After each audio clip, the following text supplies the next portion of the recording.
Bonjour, bonjour à tous. Je représente donc la fédération Atmo France qui fédère donc les associations agréées de surveillance de la qualité de l'air. Et je vais présenter donc un projet sur la méthanisation, le projet Akameta, qui donc avait pour objectif de justement de montrer et d'objectiver les impacts de la méthanisation sur la qualité de l'air et les odeurs.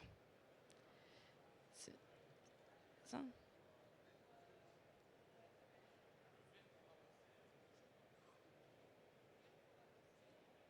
Ok, parfait. Je vais d'abord donc commencer par présenter pourquoi on s'est intéressé au sujet de la méthanisation, ainsi que les objectifs et la structuration du projet, et enfin donc les campagnes terrain qu'on a réalisées et leurs résultats. Donc la méthanisation, pourquoi les associations agréées de surveillance de la qualité de l'air sont très présentes sur le territoire. Et elles ont eu de nombreuses questions sur l'impact de la méthanisation, puisque comme cette filière est en plein essor, il y a de plus en plus de questions qui se posent, aussi bien sur les odeurs, le bruit, les risques et la qualité de l'air. Donc avec la divergence d'opinion, on a voulu donner plus d'éléments, plus d'informations pour pouvoir répondre aux questions qui nous étaient posées. Pour ça, on a donc regroupé plusieurs structures, plusieurs territoires pour aller faire des analyses d'impact de la méthanisation. Donc le projet que je vais vous présenter, regroupé Atmo France, que je représente donc en tant que pilote, mais également plusieurs territoires français, donc Pays de la Loire avec Air Pays de la Loire, Atmo Grand Est, Atmo Hauts-de-France, Atmo Normandie, Atmo Nouvelle-Aquitaine, Atmo Auvergne-Rhône-Alpes et une société qui s'appelle Osmante, qui est une entreprise spécialisée sur les odeurs et le langage des donc qui nous ont accompagnés pour la méthodologie des campagnes olfactives. On a présenté ce projet ensemble à l'appel à projet Acacia de l'ADEME, qui a été retenu. Donc on a été cofinancé par l'ADEME et par GRDF. Notre objectif était vraiment d'objectiver tous les débats qu'il y avait sur la méthanisation en termes d'impact sur la qualité de l'air et les odeurs.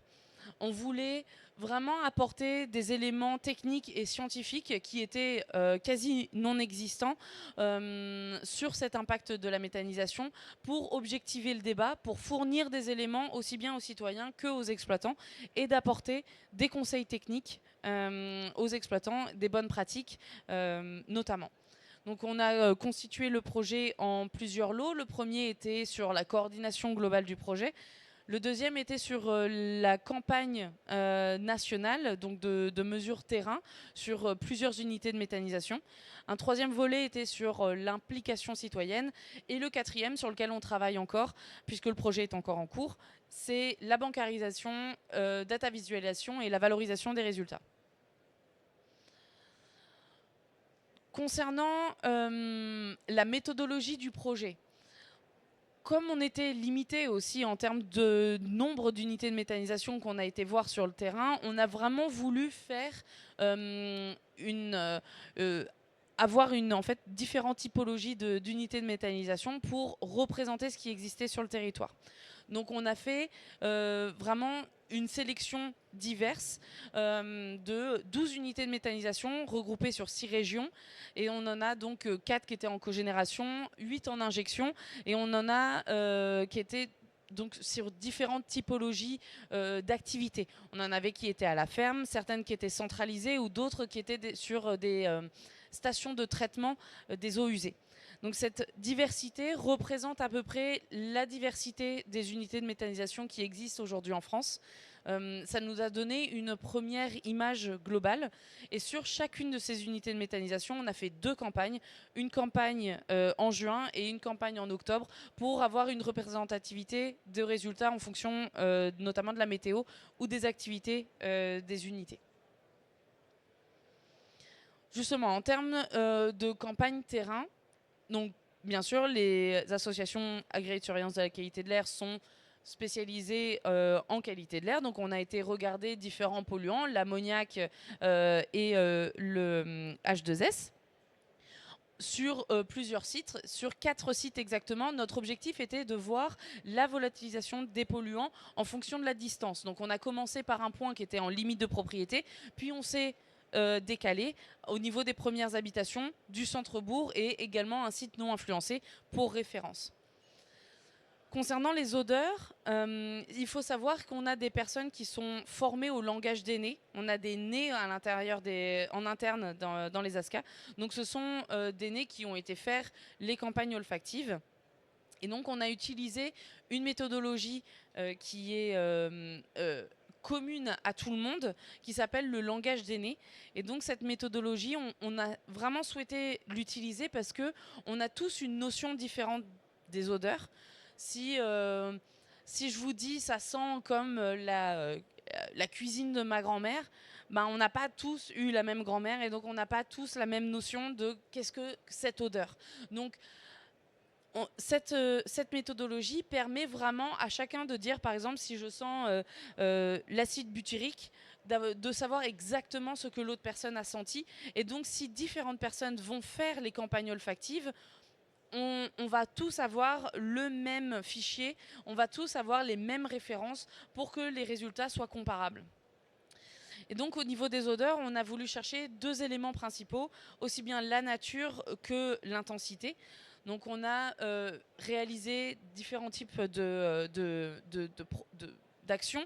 On a réalisé un profil en interne de l'unité, mais également une cartographie à l'extérieur pour savoir quelle était la distance d'influence de ces odeurs et à partir de quand, notamment, il y avait plus d'influence de l'unité de méthanisation.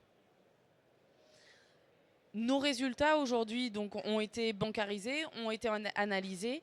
On est encore en rédaction du rapport final du projet, mais on a développé une plateforme de data visualisation.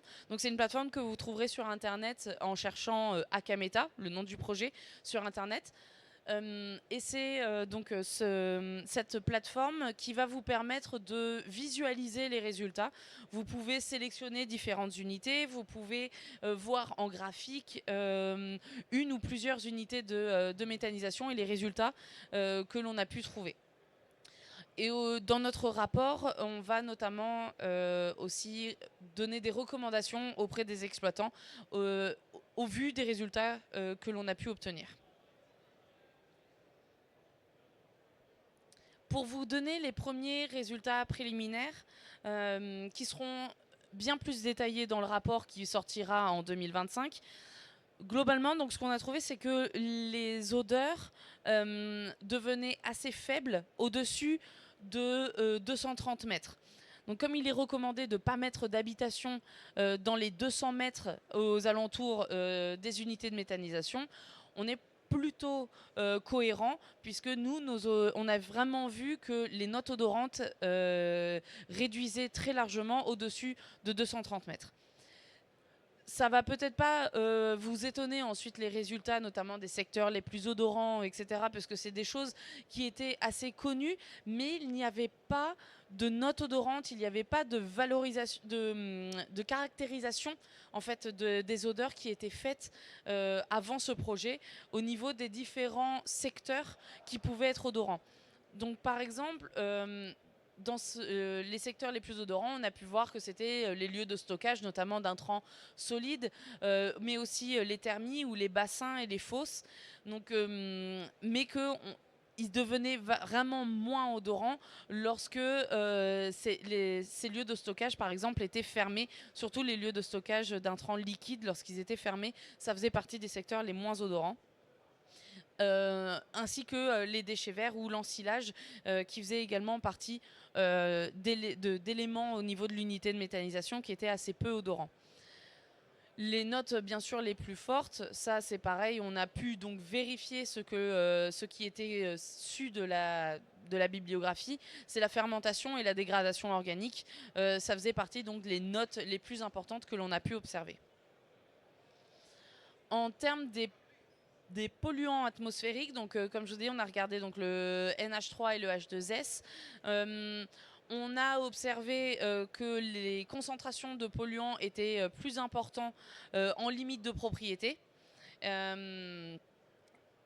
au niveau des premières habitations, notamment au niveau de l'ammoniac, au niveau du NH3, ce polluant étant très volatile, les concentrations étaient très vite divisées. Donc au niveau des premières habitations, on avait une division par 3 de ce polluant-là, ce qui fait que les concentrations hebdomadaires étaient en dessous des valeurs toxicologiques de référence qui ont été fournies par l'ANSES. Encore une fois, du fait que ce polluant soit très volatile et qu'il se transforme assez rapidement dans l'atmosphère. Ensuite, au niveau du H2S, on avait également des concentrations qui étaient plus élevées au niveau des limites de propriété, mais également proches des concentrations au niveau du lieu témoin. Donc finalement, on avait des concentrations qui étaient assez faibles et qui étaient bien en dessous de la valeur guide de l'OMS, qui peut être donc une valeur de référence qui peut être prise pour ce polluant-là. On tient à souligner que ça reste un projet de recherche, qu'on a fait des premiers éléments de recherche, mais qu'il y a bien sûr des limites, on a fait 2 campagnes, une en été, une en hiver, mais que ça n'a pas été des mesures faites tout au long de l'année en continu, donc il peut y avoir des fluctuations et il peut y avoir des influences autres qui ont pu venir aussi influencer nos capteurs. Je termine avec une première idée de préconisation, ce qu'on va pouvoir ressortir finalement dans notre rapport. Ces préconisations, elles sont majoritairement à destination des exploitants des unités. Donc ça vient sur fournir vraiment des éléments de guide sur qui est-ce qui a le plus d'influence et comment en fait limiter les odeurs et les émissions de polluants pour avoir une meilleure acceptation de l'activité. Donc on a vraiment un fort impact du stockage. Donc vraiment, dès que possible, à minimiser les durées de stockage. On a vraiment vu l'impact de la couverture. Donc ne pas hésiter notamment à couvrir les fosses. Et lors d'opérations qui peuvent être très émettrices aussi bien en termes de polluants que d'odeurs telles que le curage, il est possible de maîtriser finalement les échappements ou d'en informer les citoyens, d'être plus transparents sur la communication pour que les riverains soient moins étonnés d'un seul coup en fait, de ces odeurs. On va aller plus loin dans les recommandations dans le cadre du rapport. Mais voilà, on a vraiment vu qu'il y avait des bonnes pratiques telles que le nettoyage régulier des sols ou la gestion des eaux pluviales qui pouvaient avoir un impact sur les odeurs et sur les émissions de pollution. Et donc on va aller plus loin dans l'analyse dans le cadre du rapport, mais également dans le cadre d'un autre projet qu'on a déposé à l'appel à projet Acacia, toujours de l'ADEME en 2024, dans lequel on veut analyser l'impact des bonnes pratiques, c'est-à-dire suivre des unités de méthanisation qui vont mettre en place des bonnes pratiques, voir quel sera l'impact sur la pollution de l'air et les odeurs, et également voir l'impact de l'épandage. C'est quelque chose qu'on n'a pas pu aller voir dans le cadre de ce projet Akameta, mais qu'on veut aller voir dans le cadre d'un autre projet. Quel est l'impact finalement de l'épandage du digestat des unités de méthanisation contre l'épandage classique entre guillemets de fumier et de lisier. On veut également faire donc un focus spécifique à la méthanisation dans la méthodologie langage d'aînés, que du coup elle soit reconnue et qu'on puisse aller plus spécifiquement dans la méthodologie langage d'aînés sur l'aspect méthanisation. Et pouvoir mieux renseigner donc ces éléments-là, les résultats de nos projets dans une meilleure valorisation, notamment au niveau des exploitants. Je vous remercie à tous pour votre attention. Le projet sera publié d'ici juin 2025. Vous pouvez déjà avoir accès aux résultats via la plateforme de data visualisation. Et puis, on informera également les partenaires, mais également les exploitants et vous, si vous êtes intéressés, du prochain projet qui va arriver donc, sur la partie bonne pratique et épandage. Si vous avez des questions, n'hésitez pas. Pour travailler sur l'épandage, on a déposé le projet, on aura une réponse en juin et on a demandé à débuter le projet en octobre. C'est avec l'ADEME aussi et potentiellement donc d'autres partenaires. On a déjà des unités de méthanisation et des lieux, notamment d'épandage de Digesta qui sont intéressés de suivre le projet. Donc on devrait commencer en 2025 et pour une sortie du rapport en 2027.